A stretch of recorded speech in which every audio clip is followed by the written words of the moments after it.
Today's explainer, we are tracing the breathtaking arc of Alexander the Great.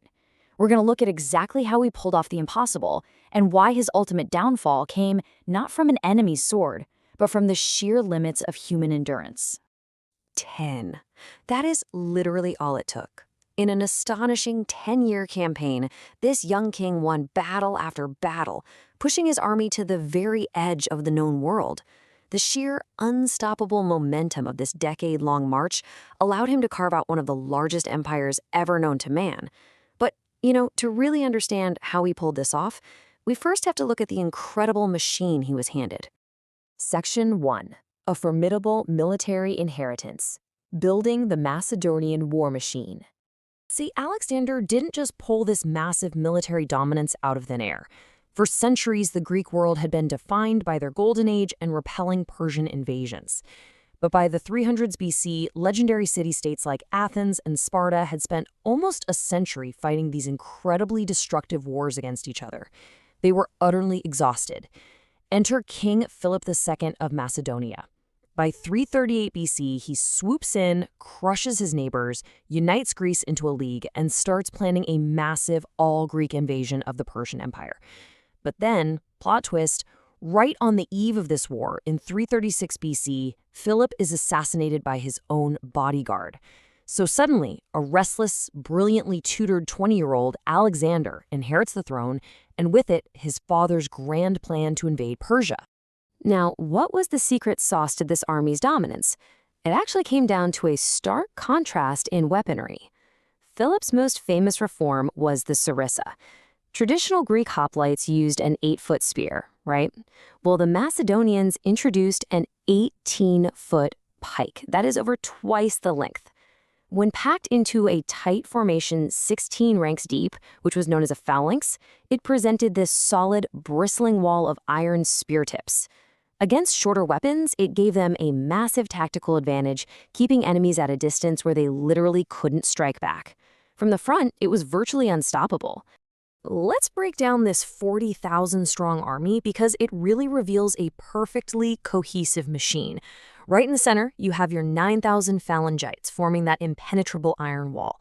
But the phalanx is kind of hard to maneuver, and it's vulnerable on the sides. So Alexander places his 3,000 elite hyspastus, or shield bearers, to guard those flanks. Then you have the 1,800 companion cavalry.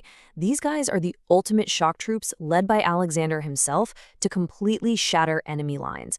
And backing the whole thing up are 12,000 Greek allies and mercenaries. It is a highly specialized, perfectly balanced force, completely ready to cross into Asia Minor. Section 2. Conquering the Persian Empire. The impossible odds.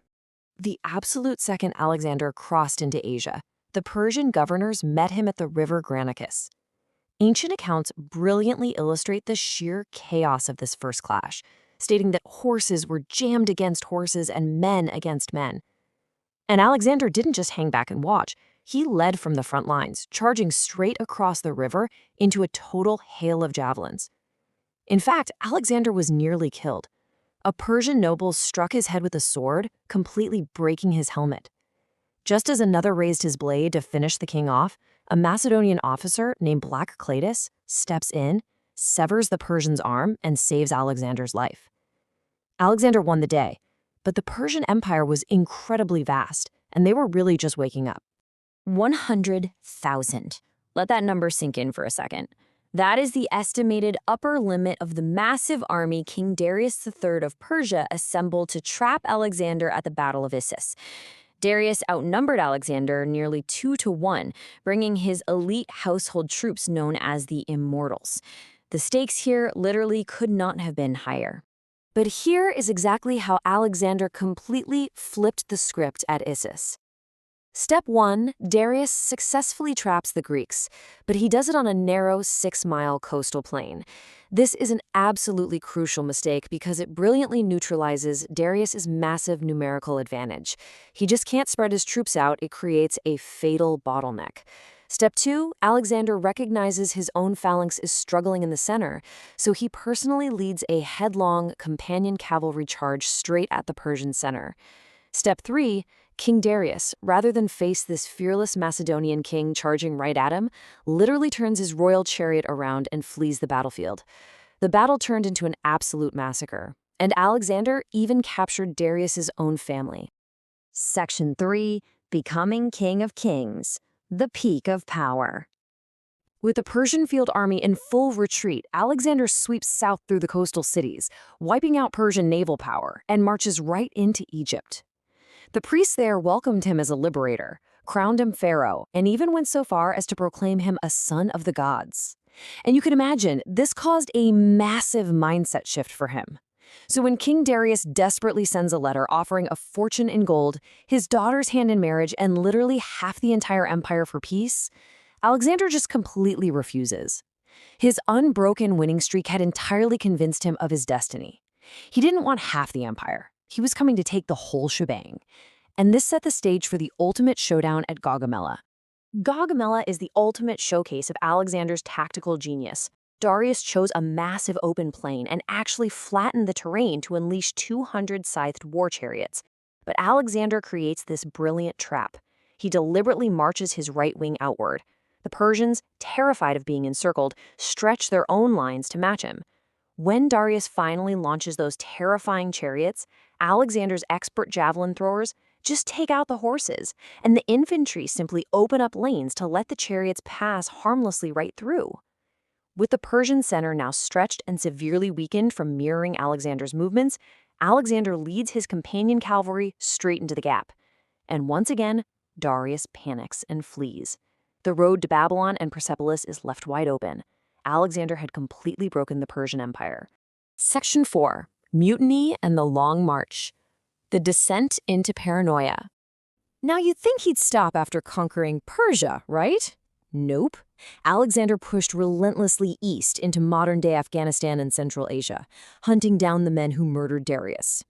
But as the campaign dragged on and on, his men began to view him not as a unifying liberator, but as a tyrant.